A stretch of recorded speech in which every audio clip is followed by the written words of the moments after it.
up dancing. Wake up. Wake up dancing. Wake up dancing. Wake up dancing. Harv Roman's gonna make you dance. Wake up dancing. Wake up dancing. Wake up dancing. Wake up, Harv Roman's gonna make you dance.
AM 1590 is WCGO, where Chicago goes for the House of Freestyle Limas, and also for Club Kids Radio on the Celebrity Hotline. After a 24-year wait is the legend of dance music, Stevie B. How are you? How are you, sir? Welcome back to Chicago. I'm glad to be back. You are coming back to Studio 63. The last time that I hosted at Studio 63, I hosted for you, as a matter of fact. I introduced you, and it was right around the time of your 50th birthday, and a lot of us said, wow, Freestyle's been around for a long time, and Freestyle is now celebrating its 25th anniversary in terms of, the mainstream with people like the Cover Girls and TKA. You don't always get the due that you should get because you weren't one of the New York acts. You were an act out of Florida, so that must have been a little different. It was a lot different. We came in competing. They set the precedent of the New York acts had the immediate radio play, and then, of course, we followed through. But, we made an impact after that to create a nice variety. You absolutely made an impact. Now, when we talk about the 1987 hit Part of Your Body, a lot of times songs like that become an anthem at clubs, and then you don't hear from the act again. You use that as a launching point that to this day you are still performing music that is not only 24 years old, but music that's only like a couple of years old. Well, that was definitely a precedent for us, and I think the kind of music we made put a different kind of twist on it. We gave it more of a universal and a variety, and I think it caught on a little bit more than just that New York style, that they were very rhythmic driven when we were very melody driven. Well, and that's a good thing that you point out. Gary yesterday told me that I was going to get the opportunity to interview you, and I have to thank you because this has been years in the making of us trying to make a connection when you're here in Chicago. And as soon as he said it was a go, I got excited, and I worked full-time at a school, and all through the day at the school, I'm humming Stevie B songs. Those melodies just do not get out of your head. Well, I guess that's what makes us stick around for 24, 25 years is those melodies. Hey, back in 1987, Stevie, did you tell yourself that this is something that you were going to be doing a quarter of a century later, or was this just one of those things where, you know, you were in a studio and it was a hobby of yours, and then it just blew up and you never went away?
Harv Roman with Stevie B on the Celebrity Hotline. Stevie B makes his return to the club formerly known as the Prime and Tender, now known as Studio 63, on the 19th. He comes back to Chicago even before, you know, the big 25th anniversary event that's going to happen at the venue. But in a lot of ways, it is because of you that form of music has turned into something that people grew up with and people just don't want to let go. How does that feel, being an artist that has that much of an impact on the music scene? Well, you know, to be a part of anything that lasts us 20-something years is, you know, pretty incredible. I think that, you know, when you make history like that, you know, you have to, you know, you think you're creator, that you can just be involved and to be able to carry on a legacy like that. But the people are still coming out in droves to the show, which shows that this thing has no end in sight. Well, that's what I liked about Studio 63 when I was there to introduce you. You know, you told everybody that you were about to hit 50, and it wasn't a collective gasp or a collective sigh. It was like a big pump, like the house popped, because Stevie's 50, and a lot of us are close to that age as well. So, you know, and I've always told the listeners that have supported us and continue to support artists like you, that you became like their Elvis and their Chuck Berry and what they grew up with, and there's no reason to let go. But for some reason, Freestyle ended up with one of those reputations of a form of music that didn't always get the respect it deserved. I think that it was not so much, you know, the music, of course, suffered after a while because it never caught on with the quote-unquote top producers that were already in the industry. But it always had trouble only because the way it made its mark was through independence, and the major record companies had a lot of investment in a lot of those rock groups. So they didn't really like us around because we were knocking some of those multi-million-dollar artists off the charts. So they weren't very, very happy to see us from the beginning. But after a while, they caught on. But our problem was not enough of the artists made enough money, and to continue supporting the music industry. And I think that was one of the major problems. And of course, a lot of those independent record companies got bought out, and so there was a lot of politics there. There was a lot of things involved, but none of the acts really made enough money to continue their own support. And that's what a lot of the rock groups do. A lot of the other bands do. They can support the industry. And we never really had industry support. That was one of the main things. Yeah, well, that was one of the interesting things when you looked at some of the acts that got signed to major labels, and they were so happy to end up on a major label, which is nice, but then it's kind of like being on the Bulls team when Michael Jordan was playing, and you wind up being like an 11th man. And so you don't get the pub that you should get, even though you are on a major label. Absolutely. It was the independents who really stuck by you. It was the independents that got on the phones and made the calls and made the relationships with the DJs and made the relationships with the clubs. And at the time, the majors really didn't know how to do that. The indies really set that pattern up. And that was the problem when you went to the major. They really didn't know how to promote the quote-unquote freestyle artists. And you've kind of been independent from the get. Correct me if I'm wrong. I think your first Chicago appearance, if I'm wrong, you can correct me. I think it was at the International Amphitheater, and I want to say that Menudo was on the same bill because I was there as a part of a WCYC gig, and I've got a business card. It was a black and white business card. It's like a big B with some swirly things, and then definitely it was something that was low budget at the time. And this was where everybody was just working for themselves and trying to push themselves out there amidst all the competition. Absolutely. So, you know, the major thing is now is the fans never let go of the music. It's still relevant to people of our culture and our age. It became a cultural thing, of course. But then it became pretty much universal. I mean, a lot of the music, I know a lot of my music went around the world, and because I love using stuff like that, broke me out of that quote-unquote freestyle tunnel, that pigeonholing of being caught up in that trend. But that is something that I wanted to cover as well, because you've been a triple threat. You're a singer, you're a songwriter, you're a producer. You know, and there are some other acts that were under, you know, if we did a family tree of your career, there are people like Jaya and Coral that can directly correlate to the music that you put together. The other thing about Stevie B music, it's two things that we could talk about. When you were live, you were not the typical track artist. I was at the UIC Pavilion early on, it must have been 96, 97, and you had a full band with you at that time.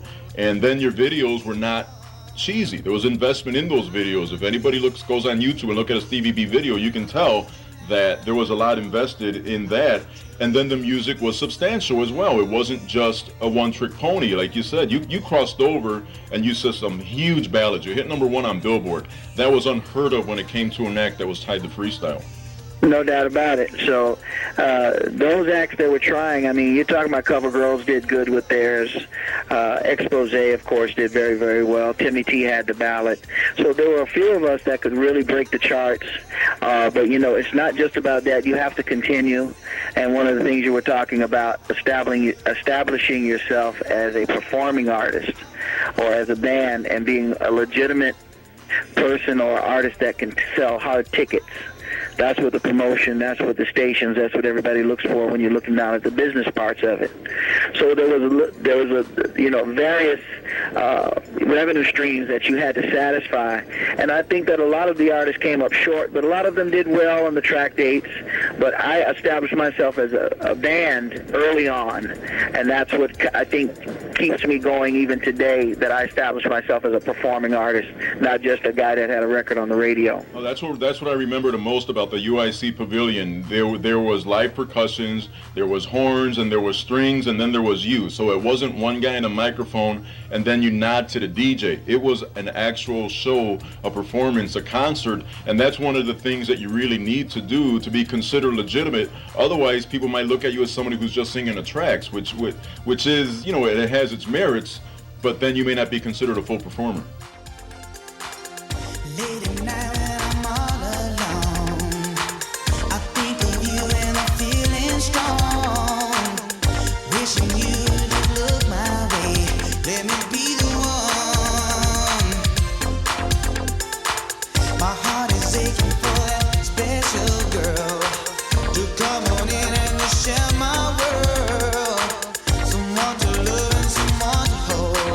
Let me be the one.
Stevie B on AM 1590, WCGO, where Chicago goes for Club Kids Radio. Early on a Saturday morning, a celebrity hotline conversation that kind of came about in a quick minute. So you've got Stevie B on the celebrity hotline. You've got him coming to Studio 63 tonight, Saturday night. And it ought to be a really, really good show. That's I Want to Be the One. We also heard Part of Your Body, and then we heard Because I Love You, the Postman song, which was a #1 hit back in 1990. And Part of Your Body was the song that he put out in 1987 as he came out of Florida with a bang. And then his very first album, 1988, Gold. It was golden. And I Want to Be the One is one of the ones that you always do your little toe tapping and your head bopping and your humming. And then before that, we heard tribute to Magda Nogueras, who left us March 15, 2007, after having been involved with our lives for a number of years as a club mother, as a personal friend, as somebody who was involved with the church and the community. And this week has been 4 years since she passed away. And I really wanted to, I guess, be selfish with this particular edition of Club Kids Radio and talk a little bit about Magda, because every March 15th, every Mother's Day, every birthday, I think about her and the impact she had on not only me, but on everybody else that she ran into. And there were so many of you who responded to the Facebook postings of an essay that I wrote, of the eulogy that her daughter wrote. So again, to Miguel and Jasmine and Denise, all of her family, to Jeanette, Tony, Marta, William, Zania, Deandra, Yesenia, Chrissy, Zai, Emily, Rachel, Kenny, Melissa, Diana, Elisardi, Louie, Triana, and Veronica, and all the others who, clickety-clicked and read it and responded and got a little emotional along with me. I do appreciate it. But wow, look at this, 25 minutes to go. We still have more Stevie B Celebrity Hotline conversation, and if we have time before the top of the hour, we'll find Kidbits Best of Club Kids Radio to play for you.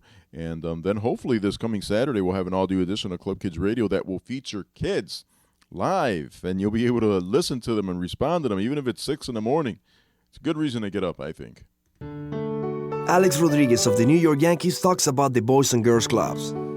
When I was 9, my mom had to work 2 full-time jobs to keep our family together.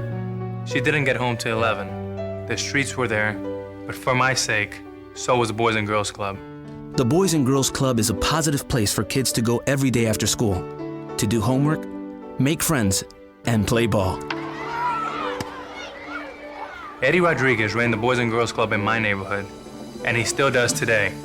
He taught me to believe in myself, to be positive, stay grounded, and to keep my eye on the ball. I still come back to train at the Boys and Girls Club. With Eddie, he's like a father to me. There are more than 3,000 Boys and Girls Clubs where caring people like Eddie are helping our kids succeed. Does it work? It did for me. Support the Boys and Girls Clubs, the positive place for kids. Call 1-800-854-CLUB.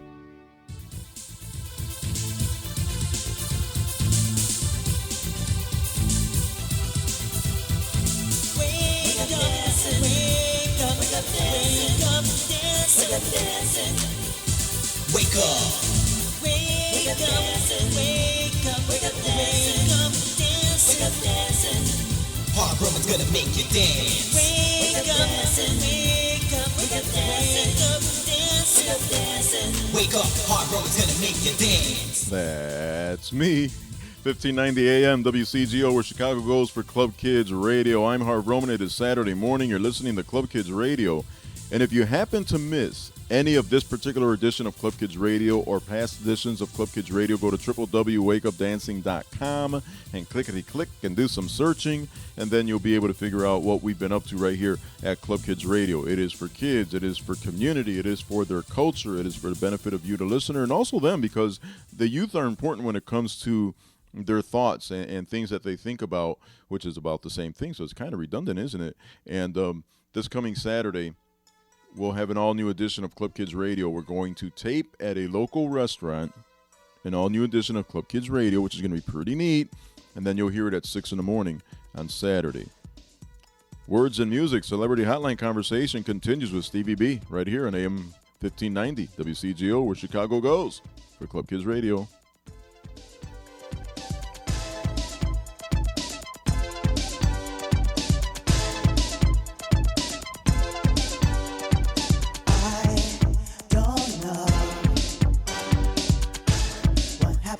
To the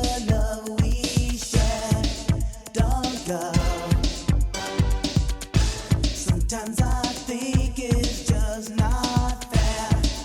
I know the pain I feel inside my heart. I wish I'd known it from the start that you would come and bring my heart. I can't hold back these tears in my eyes, feeling the pain inside because I'm dreaming of love, thinking of you, remembering times when we were shared, dreaming of love, thinking of you, knowing someday you'll come back to my life.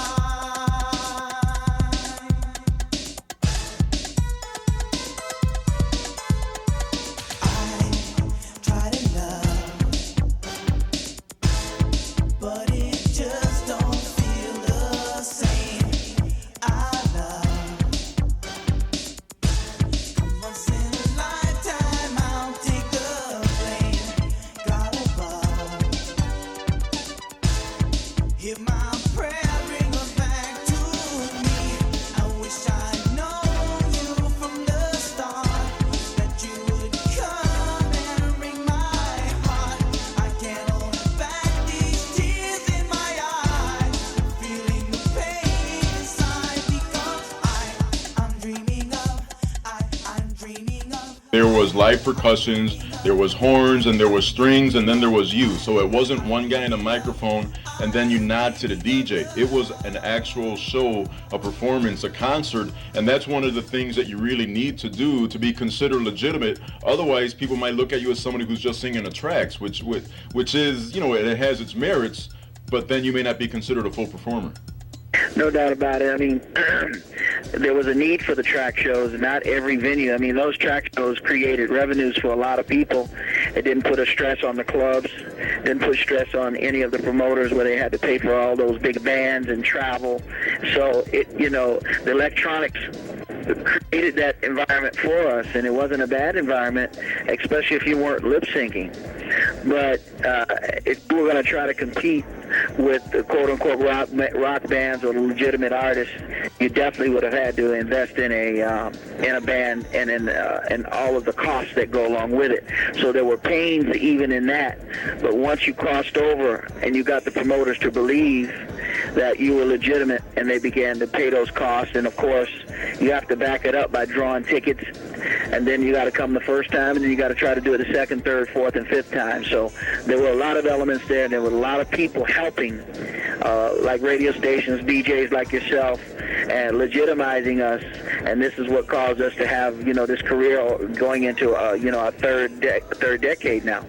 I know we're running out of time quickly because you've actually got, you know, a family life now, which is insane because your life is like everybody else's life, except that you have to run around and do tour dates and arena shows and things like that. But there were a couple other, you know, people that are on other radio stations that heard that we were going to do this and said, I got to ask him a question. Alex Ortiz is now at a station that I actually used to run at 90.5 FM. Ask me about your mentors and then how you feel music has evolved over the years, which kind of correlates, because I was going to ask you anyhow about Lady Gaga and all of the dance music now. Dance music seems to have returned, and a lot of the acts, Black Eyed Peas I can think of right now, are using freestyle as a basis for what they're doing, which I think is huge. I think it's huge. It's a little bit, the only thing sad about the Black Eyed Peas and what will.i.am is doing, and I ain't hating on him, but he should have gave us some love. I agree. And he would have created some new revenue for us by, you know, collaborating with us, doing stuff with us, and he bypassed it. He utilized, you know, everything that we built. And I've said this before, I have no bones. I'll tell it to him personally if I saw him. I said, if you're going to use the influences of the pioneers, it would only be right for you to go out and get those pioneers and bring them up with you and create some new revenue for us in some of those acts. So that's the only thing I didn't like about it, but of course I have to love it because when they do that, they breathe new life into those artists and into the continuation of that artist being around. Now, the evolving of the new artists like Gaga and Justin Bieber and those groups, you know, anybody that knows musical trends, they know what goes around is going to come around. And if people didn't recognize that eventually those BPMs are going to have to come up again. and people are going to, want some nostalgia in the music. You just can't run off rhythms. You can't just run off negativity. One thing about definitely American music, we like melodies. We like wonderful stories. We like hooks that you can sing those melodies over and over again. We just love that kind of music. So now you're seeing the music having a little bit more content, a little bit more context, and you're seeing even the rappers are come on board now, and they're getting onto the game. But they're sounding, of course, of what the artists would sound. Those are the new freestyle artists of the day, and calling it freestyle. But that's just freestyle music. And you were doing this way before everyone else, at the risk of aging all of us, because your music was substantial. Part of Your Body was an anthem, no doubt. But when you listen to all the other songs that you came out with, the ballad that hit #1, 21 years ago, wow, that's a long time ago. It was a #1 ballad. And then the music that you put out, again, you're talking about lyrics where there was some thought into it, so it's not just toe tapping and hand clapping. You put some substance into what you did. How intentional? I'm sure it was intentional because you wrote it, but when you wanted to stand out from the rest, was that your strategy? I need to do something that everybody can relate to, and then it's got to be a real life situation, and it's not just going to be clap your hands, stomp your feet. Well, it's always been my strategy. And first of all, the strategy was I wasn't going to copy anybody. Second of all, I always did music that I loved, and it wind up just like a program director. A good program director knows what his audience likes. So they feel like, hey, he feels like if I like it and I got good taste, I know what my audience wants, and I'm going to serve them this meal. Well, I always looked at music like that too. I always thought about just what my regular life was, and I thought, look, I'm a regular person. My people that listen to this music are regular people. Ain't no sense in me trying to talk about and sing about or create a musical style that's above their heads. It's just, that's what jazz people did, and they jazzed themselves out of the business. Jazz artists make music for themselves, who can be on time and in licks and stuff like that. People want, just like country music, they just want simple stories, stuff that sometimes they can pat their feet to, but they want stuff that they can relate to in their day-to-day lives, and that's the bottom line. And when you go to Studio 63 on Saturday, they will be singing along to every single one of your songs, and there are not very many artists that can actually have that happen. Well, there's a lot that can, but, I'm one of the fortunate ones.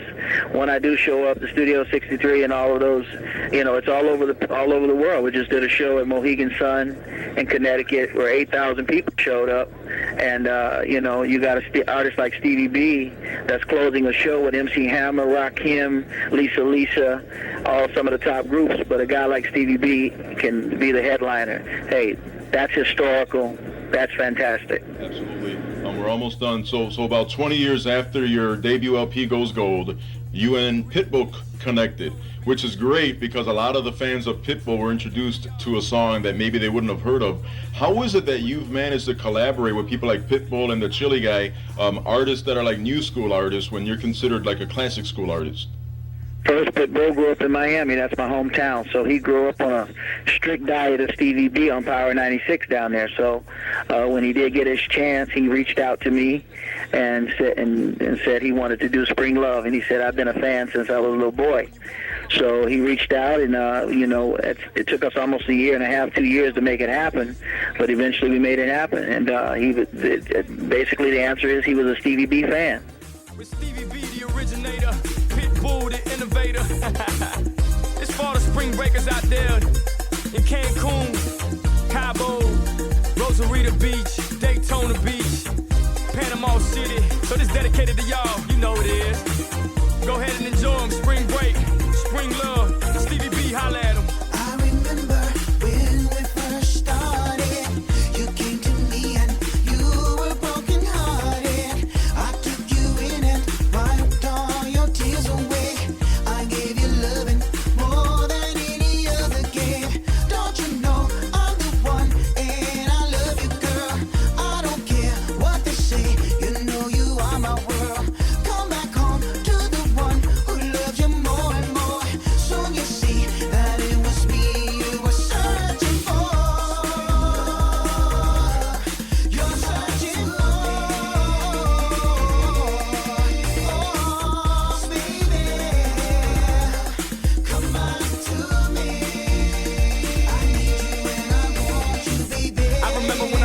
club in that dress and them heels, you was dressed to kill. With that might, I would only got sex appeal. I was feeling like I was on X for real. Those lips, those ass, those hips, those thighs, got me hypnotized. I'm sprung on spring love, damn, she got me. I can't remember first time we ever met. The sun was shining, love was gleaming in the air. You caught my eye and next thing that I knew, I was in love. I was so in love with you. We were so close for a season of my life. I wanted so much to have you for my wife, but something changed. Season came to an end. I had to leave you, and that's where my heartache began. Heartache began.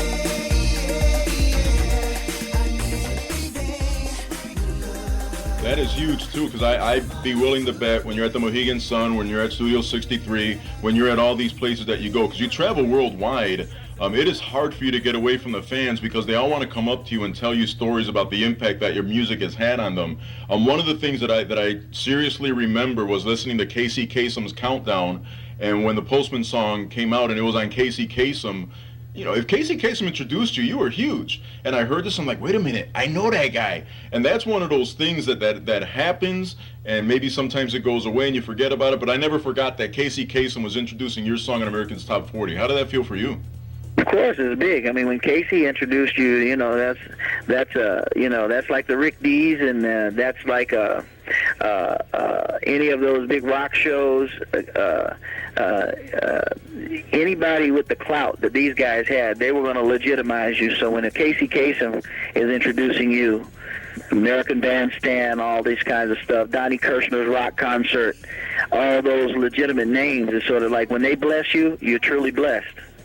Wow, I know we've just about run out of time. I mean, it's a weeknight, and we're going to air this on a Saturday. We'll air it right before the Studio 63 event goes. But, boy, I appreciate the fact that you came out and did a Celebrity Hotline conversation, because you're one of those acts who I have followed forever. I programmed the Freestyle radio station for about 10 years, from roughly 86 to 95, and you were always one of the top rated. The interesting thing about you, Stevie, was that sometimes it wasn't that you were a person. It was like you were this musical force, which was interesting because people didn't always get up close and personal with you, because you were doing arena shows at one time.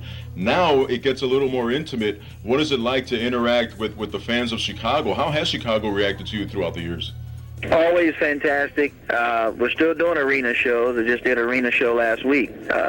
We're doing arena shows more so now than we did back then. I mean, this music is actually, there's a new fire in our audience, and there's a lot of young people in the audience. I'm trying to figure out where these people come from. So, you know, there's a lot of life still left in all of us. TKA, Johnny O, Cynthia, everybody still is doing very, very well. And when we come back to Chicago, it's always like coming home, no doubt about it.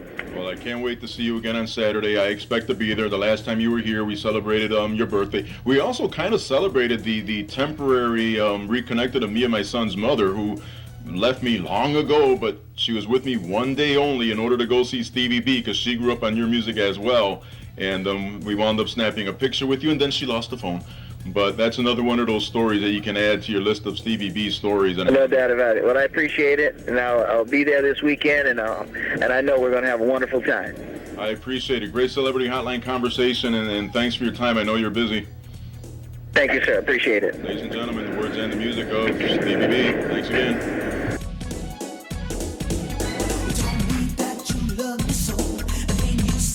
Got to go, baby, what's it gonna be?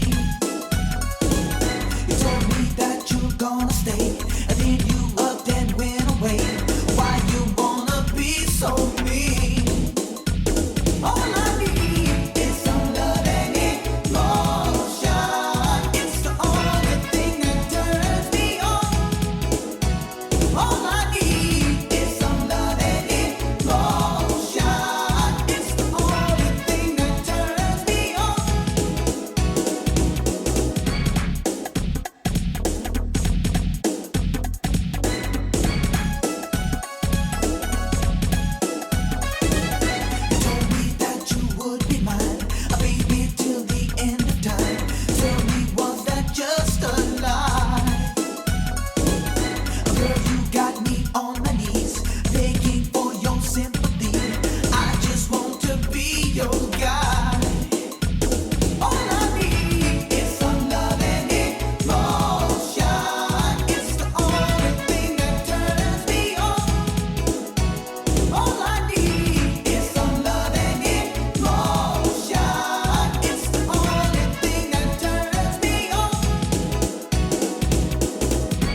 many songs to choose from when it comes to Stevie B. That one is entitled Love and Emotion, right here on AM 1590 WCGO, where Chicago keeps going every Saturday morning for Club Kids Radio. This week, kind of a special edition of Club Kids Radio, not only tribute to Magda Nagreras, who left us 4 years ago on March the 15th, and we're always impacted by that when we talk about the Church Prince of Peace that we went to and the Boys and Girls Club that her daughter went to and volunteered at. So we did a tribute to that, and then we did, of course, our Celebrity Hotline conversation with Stevie B, which came about in like not even 24 hours. And anytime Stevie B says that he will talk to you for radio and online, you go ahead and you jump at it because it's an excellent conversation. And my thanks to Gary, road manager. My thanks to Stevie B, of course, and to Nick over at Studio 63, who's hosting Stevie B on Saturday night. And I will be there to introduce him, and it'll be very, very cool. And then Alex and Adri will also be there of the Old School Show. So it'll be kind of cool, and we'll just wave to you and say hello. But we've got a few minutes, and not a lot of minutes, but a few minutes. And last week, as we did our Bob Love interview, we also added Guadalupe Del Carmen, former club kid who is now an adult, who is acting and doing pretty neat things on her own. And I promised a few more words from Guadalupe, so before we leave, we'll do some more words with Guadalupe, and then we'll wave goodbye. And here's Guadalupe talking about decisions about going to college and how important family was to her. Yo, what's up, party people? This is Corin. I'm chilling in Chicago with Harv Roman.